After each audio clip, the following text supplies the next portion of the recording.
Fala você! Você acredita que nunca vai conseguir investir? Que não é uma coisa para você? Pois é, posso te garantir que é a sensação incrível toda vez que eu vejo uma vida de uma pessoa transformada por ter começado a investir. E também muitas dessas pessoas quebram todas as probabilidades e começam sim a investir. E uma das descobertas que essas pessoas fazem é que para investir você não precisa estar sozinho, não precisa ser nenhum AIS. Na verdade, você não precisa saber até coisa nenhuma de investimento para conseguir investir. Mas na verdade, isso é um assunto para outro vídeo. Se você quiser saber mais sobre isso, coloca aqui nos comentários se é um assunto interessante para você, que eu me aprofundo um pouco mais nessa situação em que você pode investir sem saber absolutamente nada de investimentos. Agora vamos voltar para o assunto desse vídeo. Nesse vídeo a gente vai falar sobre as pessoas que não investem. E para isso eu quero te fazer uma pergunta. Você entraria numa casa mal assombrada? Daquelas mesmo de filme de terror, que a gente olha e vê aquela pessoa entrando e fala assim, meu Deus, o que ele vai fazer lá dentro? A gente sabe que ali tem um risco. Pois é, a gente, claro, né, a gente não entra numa casa dessas, mas por quê? Por que você não entraria nessa casa? Bem, não entraria porque ali é um ambiente obscuro, desconhecido, onde tem coisas que você não sabe que pode esperar. E todo o ambiente parece totalmente desfavorável. E é exatamente assim que as pessoas encaram os investimentos. Porque ela sabe que existe um risco, mas ela não sabe como olhar, ela não sabe como entender o risco. E é exatamente sobre isso que a gente vai falar aqui no vídeo. Vamos falar sobre riscos de investimento. Porque quando você conhece o risco, quando você conhece o que está do outro lado daquela casa mal assombrada, é muito mais fácil de você avaliar se o risco vale a pena ser corrido ou não, ou até se realmente existe esse tal risco. Na verdade, uma coisa que eu sempre costumo falar é que o maior risco dos investimentos somos nós mesmos, porque nós é que tomamos decisões e muitas vezes a tomada de decisão ela envolve muitos fatores psicológicos, comportamentais, que, claro, nesse vídeo aqui não é assunto, esse é assunto de um dos pilares da nossa metodologia, mas eu não vou me aprofundar nisso. Aqui a gente quer falar sobre os riscos de investimento. Quando você escolhe investimento, é importante você entender quais são os riscos envolvidos no investimento. Isso vai te ajudar na tomada de decisão e, claro, né, ajudar muitas pessoas a superar esse bloqueio de entrar nos investimentos. Que ao conhecer o risco, como ele funciona, se ele está presente num tipo de investimento ou outro, vai fazer com que você escolha um investimento que seja mais associado ao seu perfil. Então agora vamos lá, vamos olhar as 3 classificações de risco que a gente vai ver dos investimentos. O primeiro deles é a classificação de crédito. E o que é risco de crédito? É quando o emissor de um título ele não vai honrar o compromisso de pagar juros e até o seu capital principal. Meu Deus, Bonatti, emissor? Título? O que é isso? Bem, vamos falar de uma forma mais simples. Alguém, né, uma instituição financeira ou uma não financeira, ela precisa de dinheiro. E para ela pegar dinheiro de pessoas, como você, comigo, como eu, ele precisa emitir um título, ou seja, algo que alguém compre. Quando a gente usa a palavra título, é um papel. Pensa num documento em que você vai no banco e vai comprar, vai numa corretora e vai comprar esse título. Hoje, com a tecnologia, a gente não compra papel, a gente compra um registro, né? Algo que a gente vai lá, compra e a gente bota como seu dinheiro. Quando você tem um dinheiro na sua conta corrente, você está com papel na mão? Não, é digital. O investimento é a mesma coisa. Esse título você compra de forma digital. Então é isso. Um banco ou uma instituição não financeira, ele emite títulos para que você ou eu, a gente compre esses títulos em forma de investimento.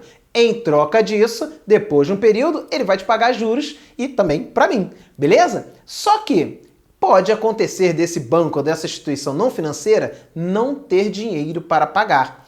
Esse é o famoso risco de crédito.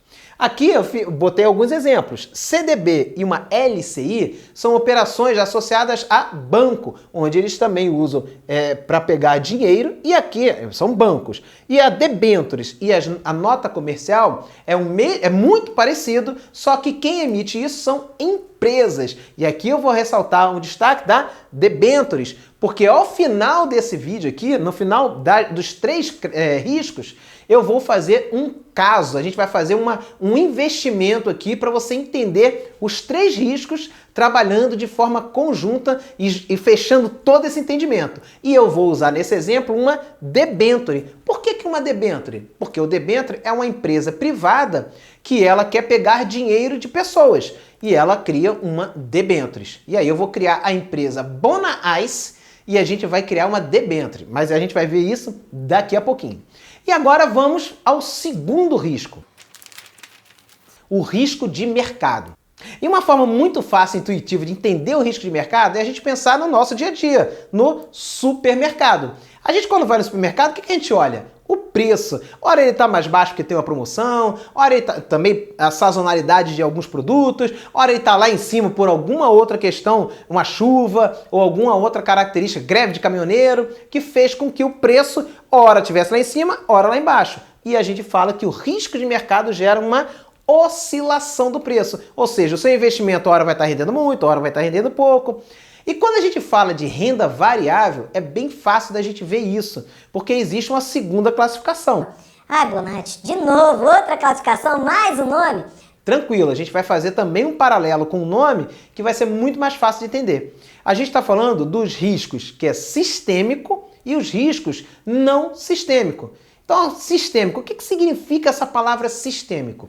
Quando a gente fala, por exemplo, o sistema judiciário está prejudicado, a gente está falando de quê? De toda aquela parte do sistema judiciário. E aqui, quando a gente fala de um risco sistêmico, é da parte econômica. Então é um risco que causa impacto em quê? Em todo o sistema econômico. Logo, estamos falando da macroeconomia. Um exemplo disso é a taxa de juros. Como agora, a taxa de juros está super baixa. Ela caiu tanto que ela impacta negativamente alguns investimentos e, claro, acaba gerando interesse em outros tipos de investimento. Então, isso é o risco sistêmico. O risco não sistêmico, ele é um risco onde já está mais direcionado. O impacto não é no sistema econômico todo, mas no determinado setor. Por exemplo, o setor de agronegócios, alguma coisa, ou o setor de aviação. Por exemplo, com a pandemia, o setor de aviação sofreu bastante, porque mas reduziu drasticamente o número de viagens. Então, é uma característica do setor econômico, tá? Então, esse é o risco sistêmico e não sistêmico. O que acontece com o preço, no caso do setor aéreo? As passagens, né, tendem a ter uma variação no seu preço. E isso, a gente nem pode afirmar se vai subir ou vai descer, porque existe uma série de fatores. Mas essa é uma característica do risco de mercado. Fazer uma análise e entender o impacto que aquela mudança vai ter dentro do setor, ou se for um risco sistêmico, em todo o sistema econômico. E agora vamos para o terceiro e último risco. Esse terceiro e último risco é o risco de liquidez. E quando a gente fala liquidez, quando estava lá no início, meus investimentos, eu tinha uma certa implicância com essa palavra, porque ela não fazia muito sentido para mim, né? Então eu sempre reforço esse conceito. Liquidez é a velocidade com que o seu investimento volta para sua mão em forma de dinheiro. É igual, para fazer uma analogia fácil, né? Sempre trazendo para a nossa realidade mais próxima. É o saque.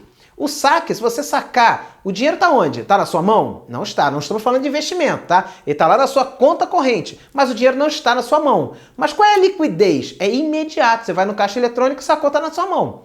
Um investimento, a velocidade com que ele volta para sua mão é o que a gente chama de liquidez.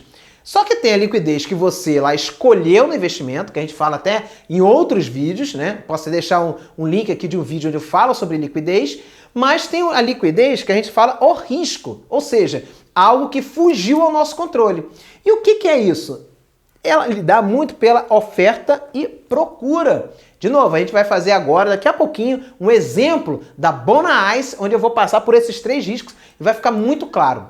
Mas a questão é exatamente essa, é você não conseguir se desfazer, né, pegar o seu dinheiro de volta, resgatar o seu investimento, ou se conseguir, não conseguir um preço que é um preço, vamos chamar assim, um preço justo. Por quê? Porque não tem ninguém comprando, por exemplo. Vamos imaginar que você tem um investimento que você queira se desfazer e ninguém está comprando aquele investimento. Então você não vai conseguir comprar, não tem procura por ele. A sua oferta, mas não tem procura.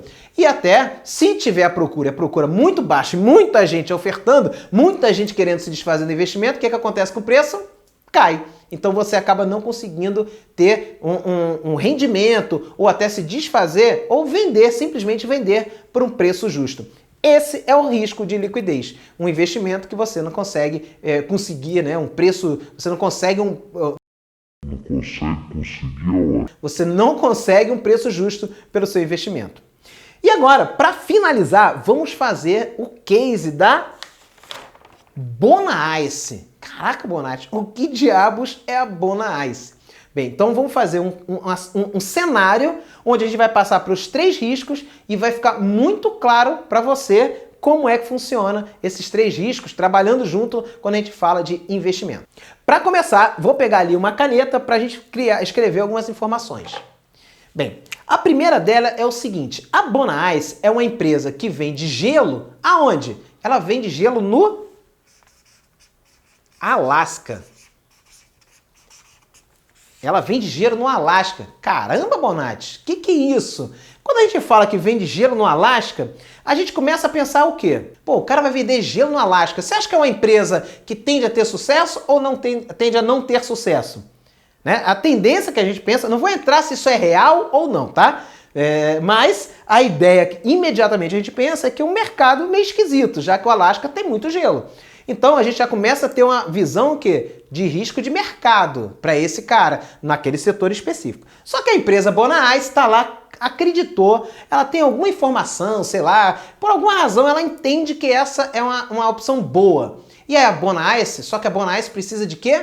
Dinheiro, ela precisa de dinheiro para poder implantar sua fábrica lá no Alasca. E como é que ela consegue dinheiro? A Bonaice não é uma instituição financeira. Então a forma dela conseguir dinheiro não vai ser nenhuma dessas aqui. A forma de conseguir dinheiro, como eu já tinha dado spoiler no início, é uma debênture, por exemplo. Então eu vou emitir uma debênture, onde as pessoas vão poder investir, né? Caso você ache que a minha empresa Bonaice no Alasca vai vender gelo para dar no pau, então você vai lá e vai comprar da minha debênture. Então eu vou emitir uma debênture para conseguir fazer o quê? Pegar dinheiro do mercado, ok? E aí eu vou vender. Só que, vamos imaginar que apenas 10 pessoas, um exemplo fictício, tá? 10 pessoas realmente acreditaram.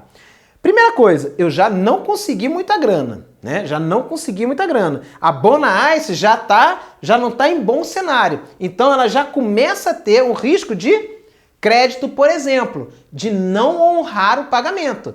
Poxa, eu fui, dei lá o dinheiro, vou me deslocar, né? Você deu o dinheiro para o investimento, esperando o quê? Ah, minha debênture vai dar para você, por exemplo, 2% por mês. Né? Uma super debênture. Eu estou no Alasca, né? Eu estou no Alasca vendendo gelo, eu tenho que fazer com que as pessoas achem atrativo o meu investimento. Então botei 2% ao mês e só consegui 10 pessoas. Ou seja, não captei muito dinheiro, mas vou lá. Então já começa a ter um problema de risco de crédito, tá? Porque a chance de eu não conseguir sucesso é grande. Então eu vou precisar devolver o seu dinheiro mais os 2%.